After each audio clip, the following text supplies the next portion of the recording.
En esta ocasión, los maestristas de Gerencia de Proyectos con mención en Ingeniería Eléctrica de la Universidad Nacional del Callao, grupo de trabajo número 8 del curso Taller de Proyectos Nacionales, vamos a abordar la problemática nacional y realizar una simulación de la proyección del cambio de la matriz energética del Perú al año 2050 en el programa Dinámica de Sistemas Benzín, teniendo como docente al magíster Rubén Gómez Sánchez Soto. Iniciamos evaluando la realidad problemática en el sector energético, lo cual nos lleva a realizarse las siguientes preguntas. ¿Cuál es el problema a resolver? ¿Cuál es el propósito que se desea alcanzar? ¿Cuál es el comportamiento en el futuro, proyectándose en el año 2050? Doy pase a mi siguiente compañero. Muchas gracias. Bueno, para continuar con la exposición, brevemente indicar cuáles son nuestros alcances. Primeramente es cuál es el problema a resolver, ¿no? En general, el problema a resolver va a ser según la problemática que vamos a abordar y a consecuencia vamos avanzando y en las conclusiones vamos a hablar de estas problemáticas a solucionar, ¿no? Como segundo punto, ¿cuál es el propósito que se desea alcanzar? Eso básicamente refiere los objetivos que se va a tener dentro de la discusión del tema energético que vamos a desarrollar a continuación. Como tercer punto, ¿cuál es el comportamiento en el futuro? Eso vamos a plasmarlo en un programa de dinámica de sistemas, que es el BENSI, y donde vamos a analizar diferentes variables que corresponden al tema energético, ¿no? Para iniciar,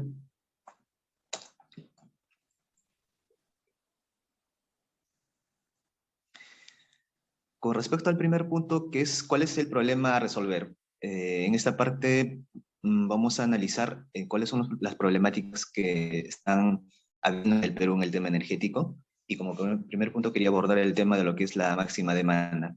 En el tema de máxima demanda en el Perú es un tema amplio, un tema que bien se ha discutido en el tema del COES, cómo está la demanda de máxima potencia en el sistema interconectado, ¿no? Básicamente en el año de 2022, en este año presente, la máxima demanda que se tiene es un poco más de 7 gigavatios, es en una hora punta, ¿no? Y en esa hora punta participan varios consumidores, varios usuarios finales, y de entre ellos destaca, por ejemplo, lo que es el tema de la minería, que está con una participación en el consumo de energía, un 43.9%, que es un porcentaje importante a nivel de las demandas que se tienen a nivel nacional. Y como segundo punto también acá analizamos cómo está la tasa de crecimiento en el tema de la demanda de energía en el Perú. Se tienen distintos valores de tasa de crecimiento en diferentes años y para el año 2022, por ejemplo, se tiene tasas de crecimiento al 3%. Eso en tema relacionado, digamos, al estudio que tienes del COES proyectado, registrado, y si bien es cierto, dentro de la base de datos del COES se tiene más datos a lo que corresponde al tema de crecimiento, ¿no? El COES desarrolla estudios de proyección de máxima demanda en función de muchas variables, entre ellos está el crecimiento poblacional, el crecimiento del PBI, y con todos esos factores ellos estiman, por ejemplo, cada cierto tiempo una tasa de crecimiento. En este caso, en este año 2022, ellos tienen una proyección de demanda del año 2032. Y es importante, y acá se puede ver, por ejemplo, en el año 2032 se tiene una tasa de crecimiento de 3.63. A comparación al año presente, es un crecimiento sostenido, ¿no? Y eso es importante porque con ello ahí vemos, digamos, el termómetro, cómo está el crecimiento de la demanda de energía en el Perú. Y justo en ese aspecto, por ejemplo, también es importante analizar cómo es la participación del parque de generación, cómo es que se despacha, digamos, el tema energético. Y acá en el cuadrito hay una distribución de porcentajes donde se ve claramente, ¿no?, cómo es la participación del despacho de energía en el Perú. Por ejemplo, eh, lo que está marcado en rojo indica 45.5% para lo que es el despacho con generación con gas.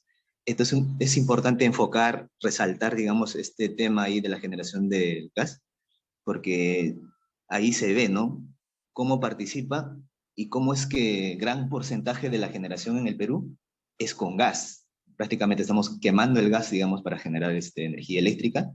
Y si bien es cierto, el gran usuario, el gran cliente final que consume esa energía por generación con gas, obviamente es la minería, ¿no? Recordemos que en el 2020, en el 2004 se empezó, digamos, a promover proyectos mineros grandes, y para cubrir toda esa demanda tuvo que haber una generación importante, ¿no? Y ahí es donde participó en gran cantidad, gran porcentaje, como vemos acá en las estadísticas, el tema de generación con gas. De igual forma, el tema energético con la generación hidráulica también tiene una participación mayor, ¿no? Que es un 49,6%, que es la base, digamos, del tema de generación de energía. Como segundo punto tenemos cómo está, digamos, diversificada la energía eléctrica en el Perú. Si acá vemos en las diferentes estadísticas que se muestra acá en la diapositiva, vemos las diferentes participaciones de los parques de generación. Por ejemplo, en la primera gráfica vemos que cómo evoluciona, digamos, el parque de generación con energía hidráulica. Ahí vemos que en el tiempo se ha estado teniendo un crecimiento sostenido, pero sin embargo, a partir del 2004 se tuvo una caída, digamos, en el tema de generación hidráulica, pero se ha promovido en gran cantidad lo que es el tema con generación con gas. Y eso específicamente por ciertas cargas que necesitaban ser atendidas, ¿no? Como es el caso de consumo de las empresas mineras. Y como vemos también cómo es el crecimiento del PBI, digamos, en el Perú, a medida que crece el PBI también crece, digamos, se promueve mejor los proyectos, digamos, de generación de energía porque el consumo también sube. Ambos son directamente proporcionales y, y acá se ve, digamos, esas tasas de crecimiento sostenidas en el tiempo, ¿no? Como tercer punto, resaltar el tema de lo que es la matriz energética. Bueno, en un ámbito internacional y nacional, ¿no? En el ámbito internacional, por ejemplo, es interesante analizar acá el tema de matriz energética, y básicamente prima acá lo que es la energía a base de petróleo. Como podemos ver, tiene un gran porcentaje y es una de las raíces principales por qué, digamos, se siguen emitiendo CO2 al sistema, porque prevalece, digamos, acá la energía en el mundo con petróleo. Bajar esos porcentajes en el mundo va a ser va a tomar tiempo, ¿no? Y va a depender de muchas políticas, de muchas acciones, y migrar, digamos, a una generación de energía amigable va a depender de muchas tecnologías y cómo se promueva, por ejemplo, la energía renovable a nivel mundial. En el tema nacional, por ejemplo, es acá los porcentajes que se muestran, ¿no? Por ejemplo, en el tema hidráulico tenemos una participación del 66%, el tema térmico, que implícito está ahí el tema del gas, que es un 30%, entre el eólico y solar tenemos un 4% de participación. Si bien es cierto, al año en 2022 estos porcentajes de participación del parque de generación con energía renovable es bastante bajo, ¿no? Pero todavía están en camino, digamos, de generarse más proyectos, de construirse, digamos, más centrales con energías renovables. Estamos en ese camino, ¿no? Hay planes, digamos, de promover eso. Y si bien es cierto, también hay recursos que tenemos en el mapa del Perú, que están en diferentes partes, ¿no? Sea en el norte, en el centro, en el sur. Ahí está la energía disponible. No más falta, digamos, promover, tener mejor acceso, digamos, tecnológico a ese tipo de generación. Como quinto punto, digamos, analizar un poco lo que es el tema de la emisión de CO2. El tema de emisión de CO2, como hemos visto en la gráfica anterior, en la matriz energética mundial, que prevalece más el tema de generación con petróleo, por ejemplo, la energía a base de petróleo, es el que más emite, ¿no? Ese problema del mundo de la emisión de CO2 es un problema fundamental y hay muchas políticas internacionales, digamos, para poder tratar este tema o esta emisión de CO2 a nivel mundial. En el caso peruano es un poco peculiar, digamos, en el tema de las estadísticas que se tienen. Por ejemplo, en el tema de generación de energía tenemos un porcentaje de emisión de CO2 de 29,1%. Eso es importante porque nuestro ámbito, digamos, en el tema energético, tiene una gran participación, digamos, en la emisión de CO2. Y esto básicamente sería, digamos, el que directamente genera CO2 serían las centrales a gas. Entonces, si nosotros mejoramos la política de generar, digamos, generar energía con el tema de gas, ahí podríamos disminuir el porcentaje de emisión de CO2 en general. Por ejemplo, la industria no especificada, por ejemplo, tiene una participación importante que es el 20,4%. Eso refiere, digamos, a las industrias en general que se tienen en el Perú, que trabajan, digamos, consumiendo energías no renovables, sea gasolina, sea petróleo, diésel, otros derivados, ¿no? Y en el cuadro al lado tenemos, por ejemplo, las emisiones de CO2 en diferentes escenarios, ¿no? A qué cantidades se emiten, y ahí se puede apreciar cómo es el crecimiento sostenido, digamos, de la emisión de CO2. aún las políticas, digamos, de disminuir la emisión de CO2 todavía no se brusca. Imagino que en el tiempo, en el pasar de los tiempos, estas curvas van a disminuir, ¿no? Pero a lo que vemos ahí aún se tiene, digamos, un buen porcentaje, una tasa de crecimiento importante en lo que es la emisión de CO2. El tema de gas natural. Otro problema que tenemos en el Perú es el tema de las reservas. Si bien es cierto, hace un momento comentamos de cómo está, digamos, el parque de generación con respecto al tema de gas natural, es que nuestra matriz energética tiene una participación importante en la generación con gas, pero es una energía no renovable y tenemos unas reservas probadas fijas. Nuestras reservas probadas en el Perú es en una cantidad determinada y a medida que vamos pasando el tiempo, esas reservas van disminuyendo. Entonces hay ciertos cálculos donde nos indica que las reservas en el tiempo se van a terminar. Con esto las reservas probadas en el Perú tiene un cálculo aproximado que se va a terminar en el año 2023. Como pueden ahí apreciar en la curva que está entre amarillo y colores similares, tenemos un contrato, digamos, con el tema de la exportación al exterior del Perú cercano al año 2023. Entonces, cumplir, digamos, nuestros contratos de exportación es importante, ¿no? Pero véanse que al cumplir, al finalizar la exportación, el contrato de exportación, vemos que también las reservas van a estar en declive. Entonces, eso va a ser un poco trágico en el tema de déficit energético, ¿no? Entonces, eso implica que el año 2030 nuestras reservas de gas ya no van a poder cubrir la demanda de energía en el Perú. Y eso va a ser un problema generalizado, ¿no? Entonces, hasta ese entonces las políticas energéticas van a tener que cambiar, van a tener que mejorar, tal vez tener una mejor tasa, digamos, de crecimiento en el tema de generación de otras fuentes, ¿no? No del gas natural. Entonces, ese es un problema generalizado que va a pasar en el 2030. Va a ser paulatino, eso sí, ¿no? No va a ser, digamos, algo que va a pasar de pronto, sino es algo que para ese entonces tenemos que solucionar, digamos, este tema o esta problemática, ¿no? Como siguiente punto,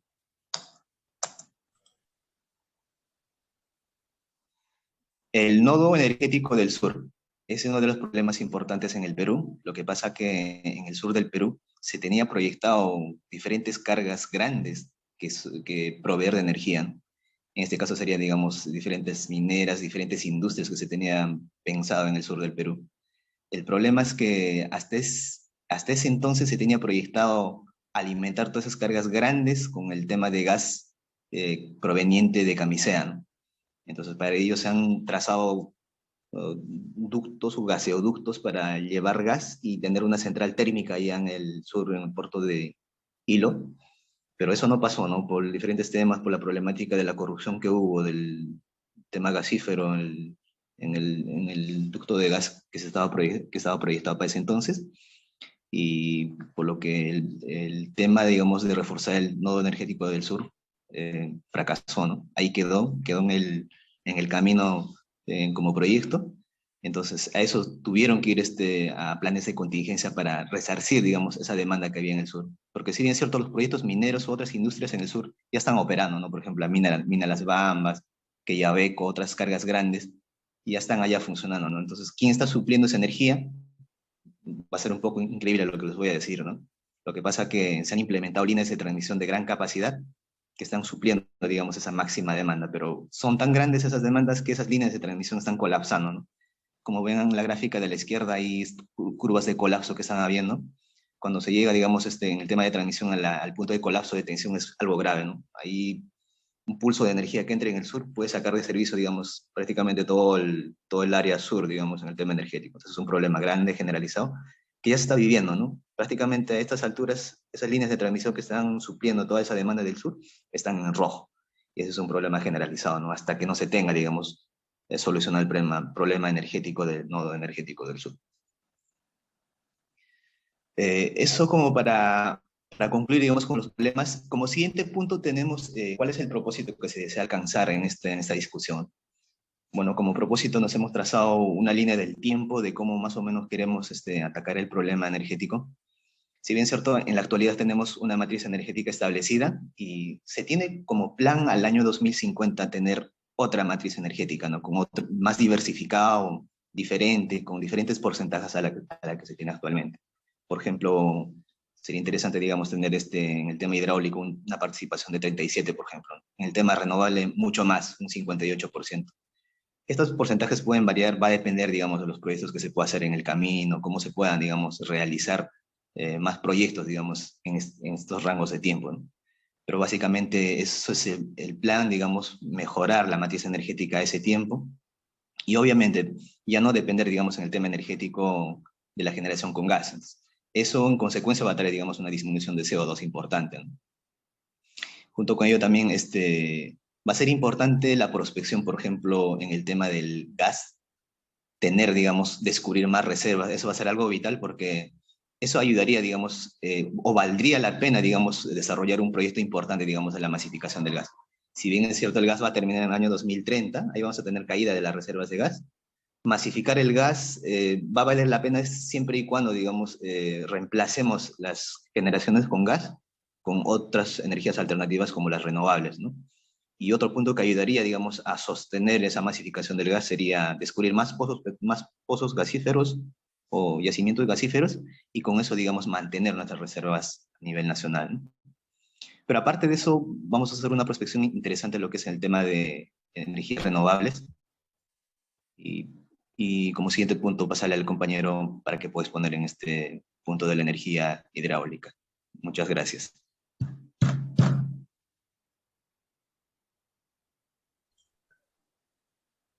Sí, gracias por el pase, compañero. Continuando con la exposición, vamos a exponer en esta oportunidad lo que es el tema de la energía hidráulica en el país. Se dice que son muchas las ventajas de la energía hidráulica. Es renovable, limpia y puede abastecer de electricidad a varias generaciones a bajo costo a partir de fuentes locales en comparación con la generación de energía a base de energías térmicas, ¿no? En el caso de los proyectos de generación de energía eléctrica, el Estado en su rol promotor y en el marco de las normas y las leyes del sector eléctrico ha otorgado una serie de concesiones o autorizaciones para nuevos operadores eléctricos para que ingresen al mercado eléctrico peruano, garantizando de esta manera la cobertura de la demanda eléctrica actual y futura para que ésta sea cubierta. La energía hidroeléctrica es una fuente de energía renovable y compatible con el medio ambiente, no contamina el aire y genera las menores emisiones de gases de efecto invernadero entre todas las tecnologías de generación eléctrica. Este es un factor extremadamente importante ya que la estabilización de las emisiones de gases de efecto invernadero es uno de los mayores desafíos ambientales que enfrenta el mundo hoy en día. Más del 60% de nuestra energía hidroeléctrica que se genera en el país es producida con agua proveniente de las áreas naturales protegidas y alrededor del 55% de esta energía proviene de las centrales hidroeléctricas, según el Servicio Nacional de Áreas Naturales Protegidas por el Estado. Es así que hemos elaborado un cuadro para mostrarles los proyectos que nuestro país viene ejecutando con diferentes empresas que, como ya dije, les ha dado nuevas concesiones y dar nuevas concesiones a las ya existentes que vienen laborando en nuestro país, ¿no? Es así que dos centrales hidroeléctricas que están a punto de finalizar su construcción, las cuales voy a detallar, que está ahí en el cuadro que ustedes están viendo, que, bueno, la primera viene a ser la central hidroeléctrica de Sangabán 3. Sangabán 3, puesto que ya en ese mismo río, en ese mismo afluente, ya vienen funcionando dos hidroeléctricas con el respectivo nombre, la 1 y 2, y como acabo de comentar, esto se está a punto de inaugurar la central hidroeléctrica de Sangabán 3 con una potencia instalada de 205.8 megawatts, la cual se encuentra en el departamento de Puno, en la provincia de Carabaya y en el distrito de Sangabán. La siguiente central hidroeléctrica es la central hidroeléctrica de Manta, con una potencia instalada de 19.78 megawatts, que está ubicada en el departamento de Ancash, en la provincia de Corongo. que también está a punto de ser inaugurada por nuestro país, la cual va a ser muy beneficioso. Y por último, quería comentarles del proyecto más grande de entre todas las que tienen a la vista, que es el proyecto de la central hidroeléctrica Chadín 2, que si esta hidroeléctrica en los próximos años llegaría a funcionar, tendría una potencia instalada de 600 megawatts, la cual va a estar ubicada en el departamento de Cajamarca, provincia de Selendín, en el distrito de Cortegana, la cual, como dije, de todas las que podemos ver es la más importante y la más grande, la cual va a poder aportar mucha más energía para nuestro país y de esta manera no depender tanto de las energías que tanto contaminan el ambiente en nuestro país. Bueno, es así como, repito, deseamos de que el gobierno ponga un poco más de énfasis para lograr estos proyectos que se tienen para futuro y con una visión al 2050, ¿verdad? Con eso concluyo mi participación. Muchas gracias. Continuando con la exposición, vamos a ver la generación de energía para la cual se viene inyectando la matriz energética nacional. Entre ellas tenemos la generación de energía térmica, la cual se genera en las centrales termoeléctricas o centrales convencionales que tenemos en el país.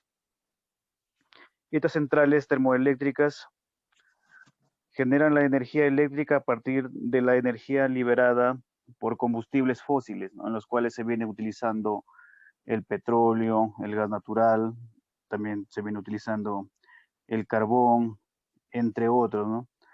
Lo que ya se ha identificado, y es de conocimiento público, que al realizar la quema de estos combustibles se liberan, ¿no?, grandes cantidades de dióxido de carbono a la atmósfera, o el conocido gas CO2, del cual contribuye al efecto de invernadero o calentamiento global, lo cual no es parte de la problemática mundial a la cual nosotros como país también estamos colaborando para poder evitar, ¿no?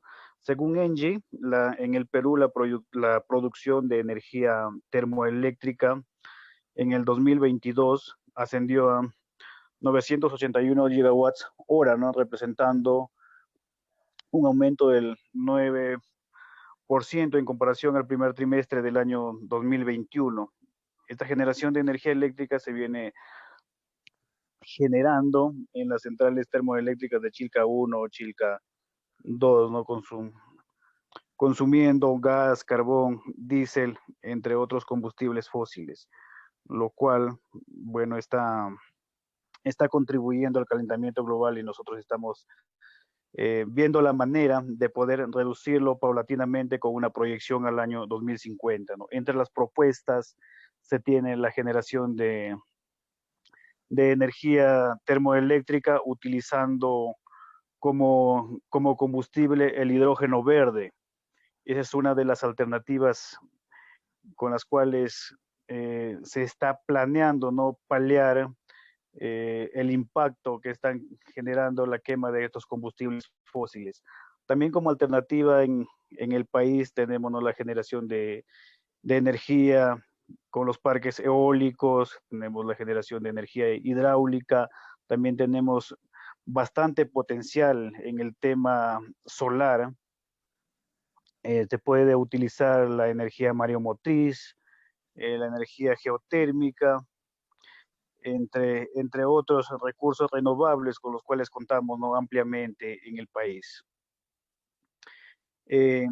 Bueno, en el Perú se viene invirtiendo, y también esa es la perspectiva, ¿no?, que nosotros invocamos a generar proyectos de inversión para construir parques eólicos o implementar nuevas centrales hidroeléctricas y poder paliar de alguna manera el impacto que se viene generando, ¿no?, al producir energía termoeléctrica. En este contexto se necesita mayor inversión, se necesita generar proyectos de inversión de gran envergadura, los cuales nos permitan inyectar al sistema interconectado nacional la generación de energía renovable, lo cual es muy importante, ¿no?, para mantener la producción en el sector minero, en el sector industrial, en, el, en, en diferentes contextos, ¿no?, en los cuales viene desarrollando el país. Eso es muy importante, ya que de esta manera nos va a permitir mantener una fuente de energía renovable, constante y amigable con el medio ambiente. Bueno, doy pase a mi compañero para continuar con la exposición. Muchas gracias.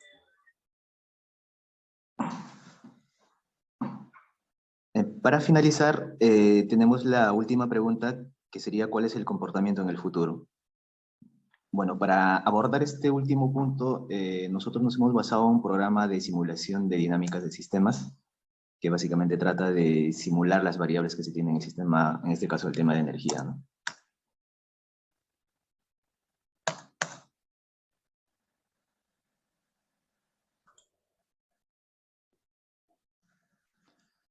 El modelamiento en el programa de simulación de dinámicas de sistemas tenemos estas variables.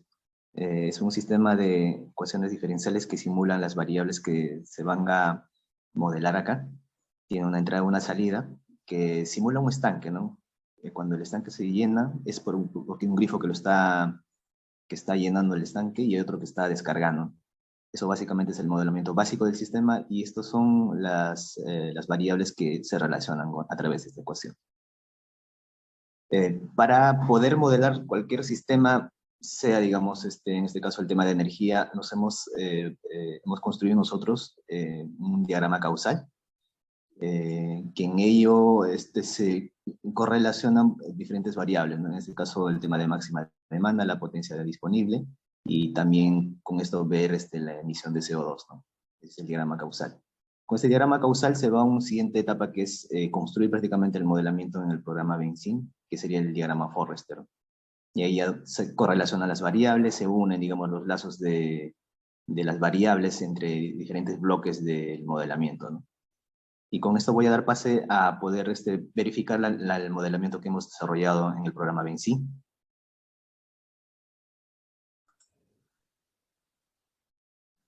El programa de simulación de dinámicas de sistemas Benzin correlaciona diferentes variables que para nuestra discusión vendrían a ser las variables del tema de energía. La primera variable de nivel que nosotros hemos analizado es el tema de máxima demanda, y como segundo variable de nivel que hemos analizado son las reservas que se tienen en el tema energético, ¿no?, del parque de generación de energía. Como tercera variable también tenemos lo que es la emisión de CO2, que pueden apreciar acá. Y último, el análisis, la correlación de las variables en el tema de la matriz energética. Vendrían a ser estos 3 puntos: tema hídrico, térmico y energía renovable. A través de nuestro diagrama causal hemos correlacionado las variables en el Benzin. Se tiene este diagrama en general, ¿no?, el diagrama Forrester. Con esto hemos desarrollado las simulaciones de las dinámicas del sistema del tema energético, y como pueden apreciar acá vamos a pasar a ver lo que es el modelamiento de la máxima demanda, y eso tiene que cubrir lo que se ha proyectado en los estudios que se ha hecho a través del COES. Acá podemos simular. Esta es la máxima demanda, tanto en el año 2022 hacia el año 2050, y se tienen las proyecciones acá, ¿no? Por ejemplo, en el año 2022 se tiene un poco más de 7 gigawatts, y proyectado al año 2050 se tiene un poco más de 16 gigawatts. De igual forma, en el tema de la reserva de generación de energía, acá vamos a poder apreciar lo que es las reservas que se tiene para el año 2050. Como potencia instalada, actualmente tenemos un poco más de 11 gigawatts, y al 2050 se tiene proyectado una potencia de poco más de 16 gigawatts. En el tema de la matriz energética, esta es una proyección realista que se ha hecho en un escenario base, y se tienen estas proyecciones de las matrices energéticas hacia el año 2050. Si bien es cierto, partimos de una matriz energética, digamos, pobre en energías renovables, y hacia el año 2050 se pretende, digamos, potenciar más lo que es el tema de energía renovable, ¿no? Cercano a un 60%. Va a depender de nuestras políticas internas de querer elevar más esta tasa, ¿no? Tal vez un 80%, un 90%. Va a depender bastante, digamos, de cómo apliquemos las políticas en el tema energético. Y para finalizar, la emisión de CO2, que estrechamente estaría relacionado a lo que es la generación con energía con gas natural. En este entender, tenemos una proyección o un cálculo aproximado que en 2030 van a disminuir las reservas. Y esto es un causal directo, digamos, de la disminución del CO2 en el medio ambiente. Como pueden apreciar, efectivamente, en el año 2022, actualmente se tiene más o menos 12 megatoneladas de emisión de CO2. Y para el año 2050 se tiene proyectado disminuir más, ¿no? A 0.7 megatoneladas de CO2. Eso en el parque de generación con gas. Eso sería para finalizar. Muchas gracias.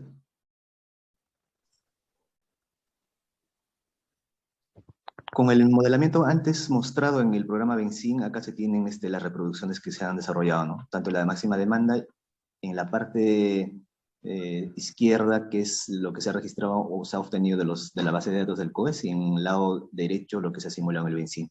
De igual forma en la que es la potencia del parque de generación de energía, ¿no? Tanto los datos del COES y lo que se ha simulado en el Benzín. Y ahí están las reproducciones que se han proyectado en el programa Benzín. De los resultados de simulación, como se puede ver acá, ¿no? Cómo están las reservas en el parque de generación de energía, cómo están las reservas propiamente dichas, digamos, en el parque de generación. Acá también se muestran cómo están evolucionando el tema de matriz energética hacia el año 2050. Y ahí se pueden apreciar, ¿no?, las diferentes curvas que corresponden. También la emisión de CO2, que se ha obtenido que al caer, digamos, las reservas de gas en el año 2030, también baja la emisión de CO2, ¿no? Hay un aspecto interesante que quería también resaltar acá, cómo es la participación en la producción de energía, tanto en el área estatal y también privada, ¿no? Si bien es cierto, acá prima más, digamos, lo que es tema de generación con una empresa privada. Es donde prima más, donde genera más, digamos, en el tema energético, ¿no? Y de igual forma también el tema de máxima demanda, las mineras son las que tienen buena participación en el consumo de energía en general. Con esto concluyo, digamos, para finalizar esta discusión con los siguientes temas. Como conclusiones, acá tenemos 5 puntos importantes que resaltar, y empiezo con la primera. Primeramente, desarrollar y promover la generación de energía con miras a diversificar la matriz energética con energías renovables mayores al 60% del año 2050. Como segundo punto, promover la generación de energía renovable para fortalecer el nodo energético en el sur, antes de la caída de las reservas de gas natural en el año 2030. Como tercer punto, disminuir la generación de energía con gas natural, promover la masificación, uso eficiente del gas natural y descubrir nuevos yacimientos gasíferos. Como cuarto punto, promover la investigación en el desarrollo tecnológico para generación de energías renovables y alternativos, como centrales de bombeo, generación de hidrógeno, y etcétera, ¿no? Y finalmente, flexibilizar las normas de acceso tecnológico para energías renovables con la empresa privada y estatal. Si bien es cierto, en esta parte la privada tiene buena participación tanto en la generación y en la demanda, y va a tener que ser compartido, digamos, el desarrollo en general.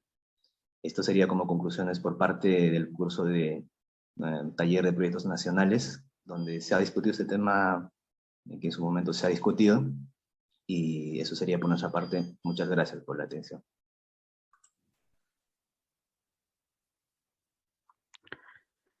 Una vez revisada la problemática de la generación de energía en el Perú y la matriz energética proyectada al año 2050, evaluado las reservas disponibles y las alternativas para generar energía e inyectarla en la matriz energética nacional, agradecemos a todos por la atención prestada. Muchas gracias.